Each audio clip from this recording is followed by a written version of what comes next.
What's your I told you so moment? Since I was 14, my throat got itchy when I ate apples. I told my mom but she thought I just didn't want to eat apples and forced me to eat them. Went to the doctor's office and got a test for allergies. Turns out, I'm allergic to apples, peaches, and many other fruits. My newborn baby was projectile vomiting after every feeding. I took her to the doctor several times, always ended up being sent away with suggestions to try a different formula. I tried like 4 different ones, no change. The 4th or 5th visit, they sent me away again with the same recommendation even though I pleaded with them to figure out what was wrong with my baby. I left the office and drove to the ER instead. She ended up having emergency surgery that day. The surgeon said she would have starved to death, or maybe dehydrated, had she gone much longer without the surgery. I gave the doctors in that office a piece of my mind. My sister and I were out sledding when we were kids at this place with a really steep hill. I had unknowingly gone down a sled path that had a jump in it, and when I landed it really hurt my back. So when I got back up to the top of the hill I told my sister don't go that way, the jump really hurts. She called me a baby and didn't believe me that it really hurt, so she decided she would go down that path on her sled. Well, she hit the jump and didn't get back up. Turns out she fell so hard she had broken her leg. When we finally got her back up the hill and to the car, I got to tell her I told you so. She went down the path of pain. Lawyer here. Fired a partner who I found some real irregularities in their spending habits versus what they were making after he couldn't provide a good answer to where it came from. Other partner left and started a new firm with them because they disagreed with my decision and refused to look at the evidence. Turns out he stole $500k of a client's money, got disbarred, and is now facing prison time. I told her to look at the evidence and she didn't listen. A lawyer that wouldn't look at the evidence. Not sure I'd want to hire that one. I work at a US Navy shipyard. My worst I told you so moment was when a submarine had multiple issues with sanitation collection tanks and the piping that led from the showers and toilets to the sanitation collection tanks. I documented and pointed out the same problems over a 12-week period. Supervisors and the tank area manager didn't give a dang and pointedly ignored my reports. Undocking day was approaching and the captain of the sub wanted the boat out on time. So they moved up the tank closure schedule. So tank closing protocol requires several sign-offs, one from a qualified civilian inspector, one from a qualified Navy hull technician sailor, and one from a qualified Navy engineering officer. That tank in question failed all 3 concurrent inspections. Undocking got pushed back by 30 days until all problems found were corrected. Daily operations estimated costs were north of $10,000 a day. Factor in the mandatory overtime and rework required and we were looking at maybe triple the daily cost. This is just people's pay. I didn't get to see the material cost overrun, but I know for a fact that a lot of the materials got shipped in or fabricated in-house overnight. Needless to say, a lot of people on general schedule pay got chewed out by the then shipyard CEO in private.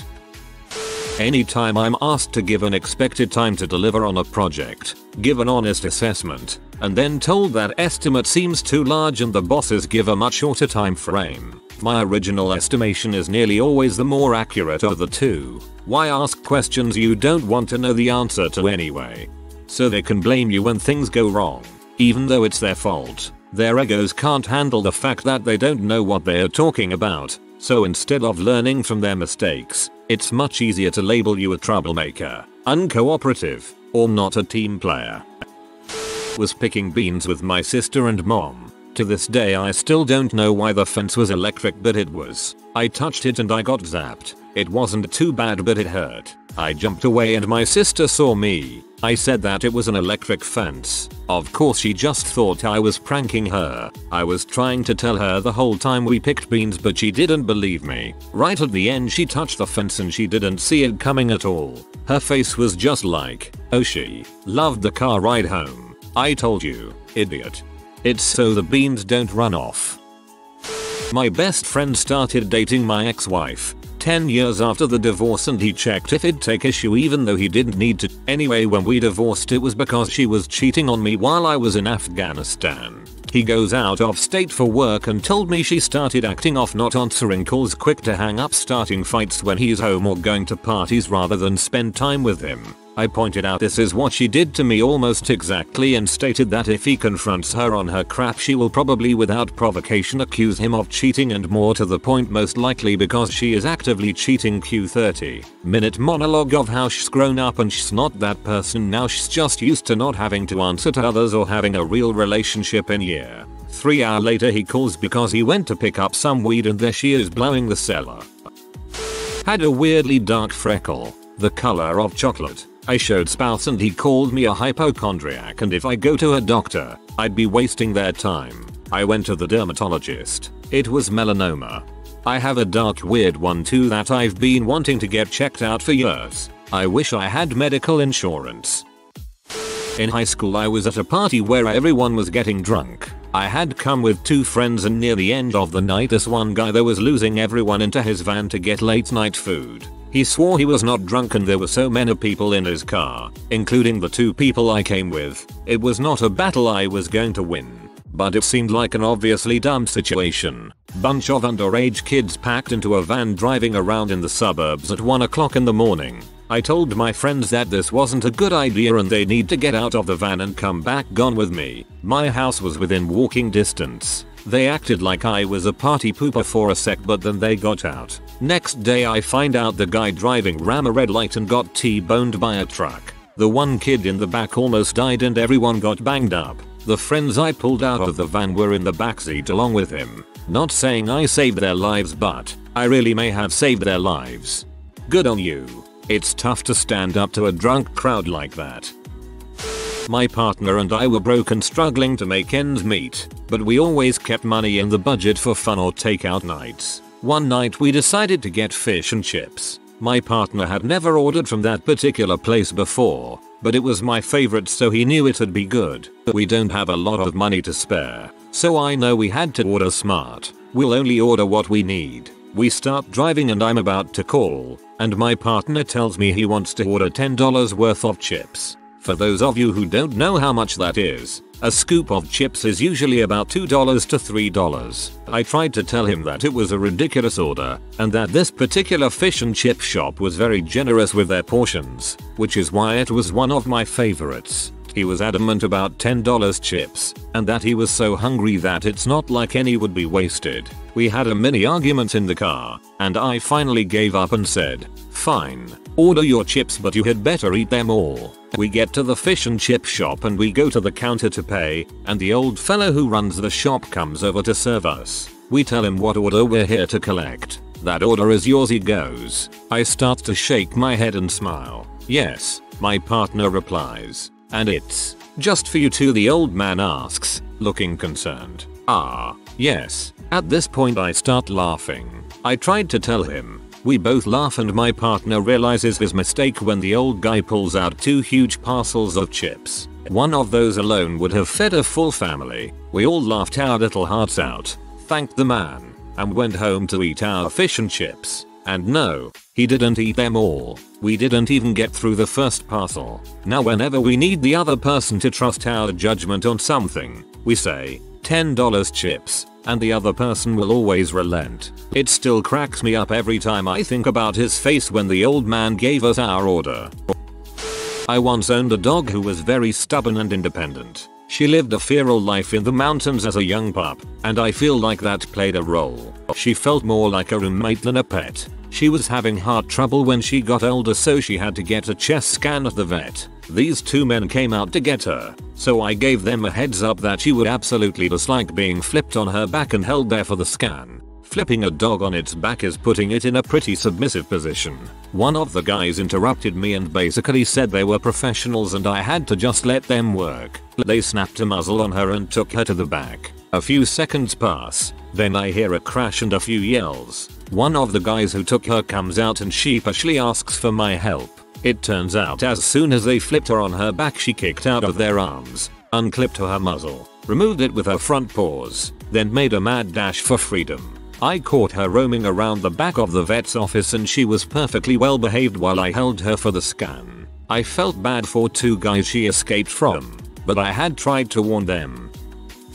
Someone started talking about a bottle of Newman's Own salad dressing while at dinner with my family, and I said something like, I'm pretty sure that was started by the actor race car driver Paul Newman, to which one of my siblings replied, no, it was someone else. I grabbed the bottle and turned it around and started reading the label out loud. The first sentence was Paul Newman's career was acting, but his passion was auto racing. I stopped reading after that.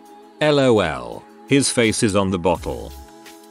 This dumb butthole woman wouldn't leave the llamas at our petting zoo alone, even after I warned her. Eventually they had enough and spit all over her. Green goopy spit from head to torso. She threw up a bunch and I laughed until I smelled it, and then I was retching too. The image of your laugh retching got me good. I've talked about this cheating scandal at my high school before. Something I never mentioned was my friend was about to ask for the answers to a test that he really needed. Told him not to do it, wasn't worth and all. Thankfully, he didn't do it. When the whole scandal came out, 3 kids got expelled, 8 suspended. I know a dozen more were caught, but I don't know what happened to them. My friend's teacher ended up giving him and a few other kids an A just for being honest. Apparently, he was one of the few kids in that class that didn't cheat. This is more of a I told myself so, but anyway. When I applied to medical school, one of the application essays had a prompt that asked us what we would do if we did not get into medical school. I thought I would take a risk since it was a reach school and I wanted to stand out. I kept thinking it wasn't worth it and that I should just write a normal essay, but for some reason just went with the riskier option. I wrote that I would go to law school and become a lawyer specializing in prosecuting medical malpractice. I ended up getting an interview and had a good laugh about it with one of the interviewers. Did not get into that medical school. I was a fresh-faced sysadmin, APFY if you will, who had just been handed my first big project. I took it over after it was already in progress due to the lead admin having a medical emergency. It was a critical environment and the key component was a 2-node database cluster. I was in way over my head, but I had support from a few project members and so I was making my way through it. At one point I was reviewing the connectivity to the servers. The idea for a critical piece of infrastructure is to reduce single points of failure, SPOF. As I was going through the documentation I noticed both database servers had all of their network connections run to the same switch. So I brought it up to the network guy on the team, a senior engineer. He said not to worry about it and brushed me off. So I brought it up on the next project call. I said if we're trying to keep this thing up and running according to the SLA, we really need to eliminate this issue and put half the connections for both systems to another switch. Senior network guy said I was wrong. Switches are very reliable and rarely fail. Like I said, this was my first project so I relented. The systems went live into production use the next week. Literally within 5 days of the systems being live and customer facing, the frickin' switch dies. Both nodes of the cluster go offline. The database is down. The app is down. Huge cost to the business unit customer. The outage review call was pretty fun. As the admin I was asked why the systems were connected to the same switch. I said I had called that out as a risk and the network guy said it was no problem and I was overruled. It was awesome when the call leader asked the network guy if he still felt that way. I was waiting for the tech guys to show up in this thread. Helping a former friend do some renovations in a house he had just purchased. I had better than half a clue what I was doing, and my other friend who was with us definitely knew what she was doing, but the guy who owned the house hardly knew which end of the hammer to grip. We get down to the foundation walls and there is an almost brand new 4x4 post running from floor to ceiling that he thought was ugly. I tried to explain to him that it was clearly load bearing, and my friend chimed in that it was obviously there for a reason, but his reply was something to the effect of girls being hysterical and mocking us for thinking the ceiling was going to fall down. I literally backed away from the situation and when he took a maul to the beam and knocked it loose I watched the ceiling drop. He still thought I was overreacting until we got upstairs and saw the 3 inches gap between the floor and baseboards along the front wall of the house. My aunt fell for an MLM after I told her that the company was bogus and that their papers were so full of grammatical and spelling errors. You'd be a moron to fall for it. She insisted it was legit and that I was jealous of her finally getting that sweet American dream fortune. It took her losing $15k to realize that it was indeed a scam and that she won't get to have her sweet American dream mansion and poodles. Every time she acts like she's a whiz at anything and tries to lord over people, I always bring up her sweet American dream $15k loss. Bed frame wasn't properly lashed down while moving. Partner insisted the weight of the frame would keep it in place. Flew into the middle of a major intersection on a left turn. We dodged 4 lanes of oncoming traffic to collect the pieces. I fixed my partner with a look that could peel paint, and he said, I know, you told me so and you're right. I'm sorry. I still give him crap for it every time we move something. It's funny now, but goddang was I pee at the time. I spent months telling my mother to get a dash camera. I even sent her a link to a cheap one on Amazon so she would at bare minimum have something. Some time later she got a new car and in less than a week she got into an accident. She was fine. But because she couldn't prove that the other driver was at fault, their insurance company would only pay for some of the damage. Car was totaled. The worst part is that she still hasn't gotten a dang camera. Well, at least you know what to get her for Christmas or her birthday. Wish my family was that easy to shop for. I told my mom, who is a nurse, that I am sick and she said I was lying. After 2 months and a lot of blood coughed up, she took me to the doctor. I had pneumonia and a double ear infection. I also had a bunch other issues that I can't really remember. I had to take 7 medications and have to use a nebulizer daily. That was the biggest I told you so moment I ever had. Went to the doctor on and off for breathing problems to no avail. A lot of rub some dirt on it mentality. Wound up in the ER as a result of an asthma attack. Kept the bracelet on and everything when I went back the next week to see him. Not as satisfying as I would have hoped. You should probably find a new doctor. Some doctors are just bad. My dad had a bad habit of driving down the middle lane for a whole mile while he commuted back from his weekly shopping trip. I always warned him that he can't be in that lane for that long, but he always wrote it off, saying it's fine. But finally, after doing this for 2 years, he was pulled over by the police and ticketed. He was upset that day, but all I could say is I told you so. I was very confused until I realized that you were not talking about the middle lane of a highway but the center turning lane on a city street.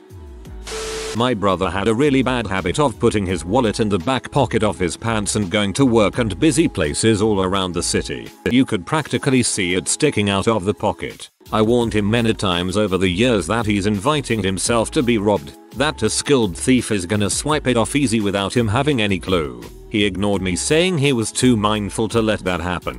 One day he came home looking ghastly as heck. Turns out he indeed got robbed. Lost all his debit cards, government issued cards and a ton of other important stuff besides money. I literally said, I told you so. Just left a job where I handled their order fulfillment and customer support. Due to lack of sales, I was pushed to part-time working from home and focusing on customer support. My position was handed off to a salaried employee who had no clue how to operate shipping and wouldn't dare to ask me how to utilize our discounted shipping. Instead, he shipped at regular pricing, costing the already broke company nearly $10,000 over a span of 6 weeks. I warned them a few days in about the issue, but they wouldn't believe me and allowed them to continue going down that road. My ex-wife decided to get 5 cats for some reason. Well, first she got 3 that were part of a family. Then she got another, larger one. Then another one about the same size as the 4th one. I told her the cats would not get along. She said they'd be fine. Guess what? The cats don't get along. The family of 3 hides all day in a bedroom while the other 2 cats have the run of the house. Mother driving with electric weight loss thing. That can shock her if turned up too high. Told her to take it off because if it shocks her she will swerve. Mother doesn't take it off. Moments later, she gets shocked and swerves. She didn't drive with that thing on again. So I was throwing knives at a tree, and my father told me to be careful cause the knife could bounce off of the tree. I didn't see that to actually happen. So I continued throwing knives at the tree and then it happened. A knife bounced off of the tree and hit me in the foot. When he went to go examine how bad the wound was, he asked me how it happened. I told him the knife bounced off and hit me in the foot, and then he said, "I told you so." And then he walked away towards the horizon like a true hero. Church I went to as a teenager, and, along with my friends, telling the leaders there that something wasn't right about the youth pastor and his behavior was off, nothing was done. We eventually all left. 2 years later he punched a kid on a retreat, while it turns out he was fricking the pastor's wife the whole time. Freaking told you. At work we keep buckets of pizza sauce with lids on them prepped and ready to go for, well, making pizzas. We usually keep them under the Macaline table so they're easily accessible when you need to switch them out between the empty ones and the full ones. One day I watched as my co-worker grabs a bucket of sauce with one hand and lifts it up to the counter and sets it down. I told him, "You got lucky this time, but never use one hand to lift the bucket up. Always use two hands. Those lids aren't always on tightly." Does he listen to me? Narrator: no, he does not. Not even a week later he does the same thing again, only for an entire bucket of sauce to spill all over the floor and countertop as he looks at it with a legit surprised Pikachu face. I just looked at it and told him to get a mop. Not to mention one hand lifting a bucket of liquid. I'm picturing a standard 5 gallons bucket. Can really frick with your back. If you are new to the channel, you can subscribe. I publish new videos every day. Until then, check another video.